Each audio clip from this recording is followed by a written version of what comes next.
Imagine being wrongfully accused of a crime you didn't commit, only to find out the person lying about you is someone who's supposed to protect you. But what happens when the tables turn and karma comes knocking? This is the story of a racist cop who thought he could get away with it until he realized who he was messing with. It all started on a quiet street, the kind of place where nothing ever happens until it does. A black woman, minding her own business, is pulled over by a cop. From the moment he approaches her car, you can feel the tension. His tone is sharp, his questions accusatory. He doesn't ask, he demands. And when she answers calmly, he doesn't believe her. Instead, he starts looking for reasons to escalate the situation. Then it happens. He claims he finds something in her car, something she knows wasn't there. Drugs. A weapon. It doesn't matter what it is because it's all a lie. He plants it right in front of her and dares her to say something. But she stays silent, not out of fear, but because she knows something he doesn't. The cop writes up his report, twisting the truth until it's unrecognizable. He paints her as a criminal, a threat, someone who deserves to be locked up. And when she's dragged into court, he's smug, confident that his badge and his lies will protect him. But here's the thing about lies. They crumble under pressure. The woman sits quietly as the cop takes the stand. He tells his version of events, painting himself as the hero who stopped a dangerous criminal. The judge listens, the courtroom watches, and the tension builds. But the woman? She doesn't flinch. She doesn't interrupt. She just waits. And then it's her turn. What would you do if you were in her shoes? Would you stay calm or would you fight back? Let me know in the comments. The cop doesn't realize it yet, but his world is about to come crashing down. The woman's silence isn't weakness, it's strategy. She's been collecting evidence, not just against him, but against the system that let him get away with this for so long. And when she finally speaks, it's not to defend herself. It's to expose him. The problem here isn't just one corrupt cop. It's a system that lets people like him thrive. It's the assumption that power equals truth and that some voices matter more than others. But this time, the system picked the wrong person to mess with. The challenge? Proving the truth in a world that's already decided you're guilty. And trust me, the way this story unfolds will leave you speechless. The courtroom is tense, the kind of silence that feels heavy, like the air itself is holding its breath. The cop is on the stand, smug and confident, spinning his story like he's done it 100 times before. He talks about the threat the woman posed, the evidence he found, and how he was just doing his job. But every word out of his mouth is a lie, and everyone can feel it, except him. The woman sits quietly, her face unreadable. She doesn't interrupt, doesn't react, doesn't even flinch. It's like she's playing chess, and she's already 10 moves ahead.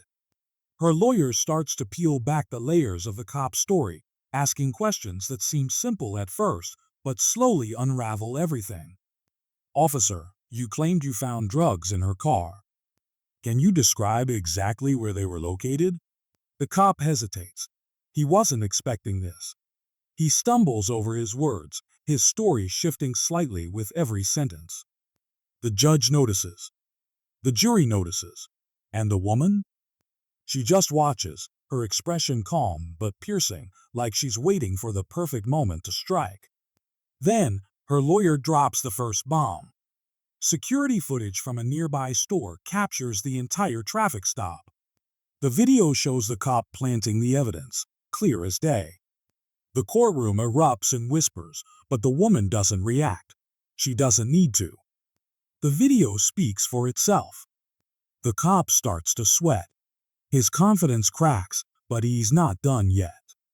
He tries to backtrack, claiming it was a mistake, that he was under pressure.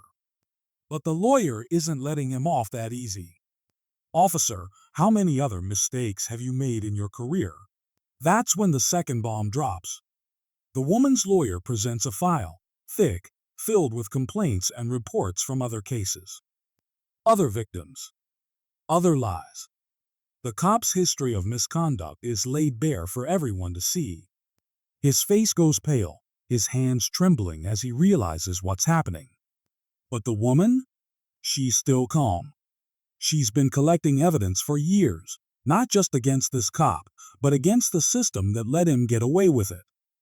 She's not just fighting for herself, she's fighting for everyone he's ever wronged. And then, the final blow. The woman takes the stand. She doesn't yell, doesn't cry, doesn't even raise her voice. She speaks with a quiet power that commands the room. I'm not just a victim. I'm an FBI agent, and I've been building this case for a long time. The room goes dead silent.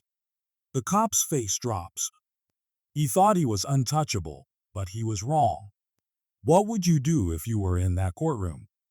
Would you stay calm like her, or would you lose it? Let me know in the comments. The woman's testimony is methodical, precise, and devastating. She exposes not just the cop, but the entire system that protected him. And as she speaks, you can feel the weight of her words, the years of injustice, the pain, the anger, but also the hope. Because this time, justice isn't just a possibility. It's inevitable. The moment the woman reveals her identity, the entire courtroom freezes. You could hear a pin drop. The cop, who was so confident just moments ago, looks like he's seen a ghost. His mouth opens, but no words come out. The judge leans forward, eyes wide, as the woman calmly states, "I'm not just a civilian. I'm a high-ranking FBI agent, and this case is far bigger than one traffic stop." The room erupts. Gasps, whispers, the sound of chairs shifting as people try to process what just happened.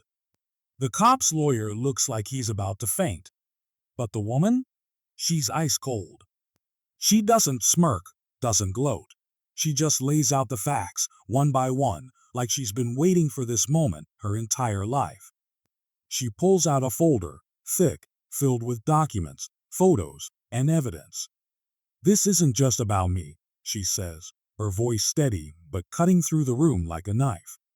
"This is about every person you've wronged, every life you've ruined, and every lie you've told to protect yourself." Then she starts reading. Names, dates, incidents, each one more damning than the last.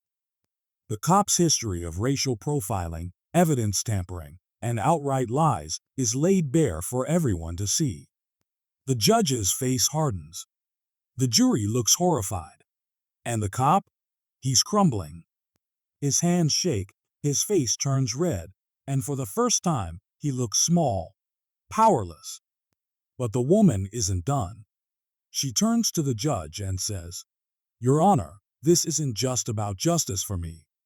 It's about accountability for everyone who's been failed by this system. I'm asking you to make an example of him, not just for what he did to me, but for what he's done to countless others." The judge doesn't hesitate. "Officer, you are under arrest for perjury, evidence tampering, and misconduct." Bail is denied. The sound of handcuffs clicking shut is deafening. The cop is led out of the courtroom, his head down, his career and reputation in ruins. The woman watches him go, her expression unreadable. There's no smile, no celebration. Just the quiet satisfaction of knowing that, for once, the system worked the way it was supposed to.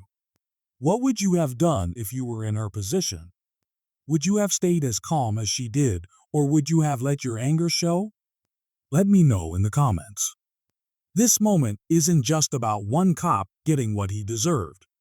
It's about the power of truth, the importance of standing up for what's right, and the hope that, no matter how broken the system seems, justice can still prevail. And when it does, it's unforgettable. If you enjoyed this story, hit that like button and subscribe for more tales where justice prevails. Please note, this is not a real story, it's a work of fiction, only for education and entertainment purposes.